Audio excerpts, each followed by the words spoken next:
ક્યાં મારા પૂનમના સાંદા જેવી ભાણકી ને ક્યાં શીશમના દાંડા જેવો મુરિત્યો. પણ મારા મોહાળના ને તમારે હું કેમ ધન્યવાદ દેવાતા? આમ જો તારાથી ચાલુ કરીએ તઈ તું 100 કિલો બહારની હતી અને તારી બાય 100 કિલો બહારના હતા અને પાછું તારા આઈબાનો ખાટલો 4 જણા ઊંચકીને ઓસરીને કોરે લાવ્યા હતા.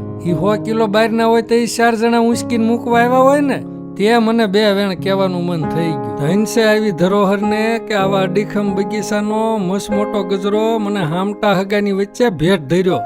એમાંય પાછા તારા આઈબા હોંશરીની કોરે બેઠા બેઠા 4 ફેરા ફર્યા એ પેલા આશીર્વાદ આપી દીધા. તારા આઈબાએ શું કીધું તું એ તે સાંભળ્યું તું? ના રે ના, મને તા લાજમાં કાંઈ સંભળાતું નહોતું. પણ મને એટલો વિશ્વાસ છે મારા આઈબાએ મોડું તો ન જ કીધું. કયો તો હું કીધું તું? એ મોઢું હલાવતા જાય પાછું પોખાયું એમાં મળતું જાય.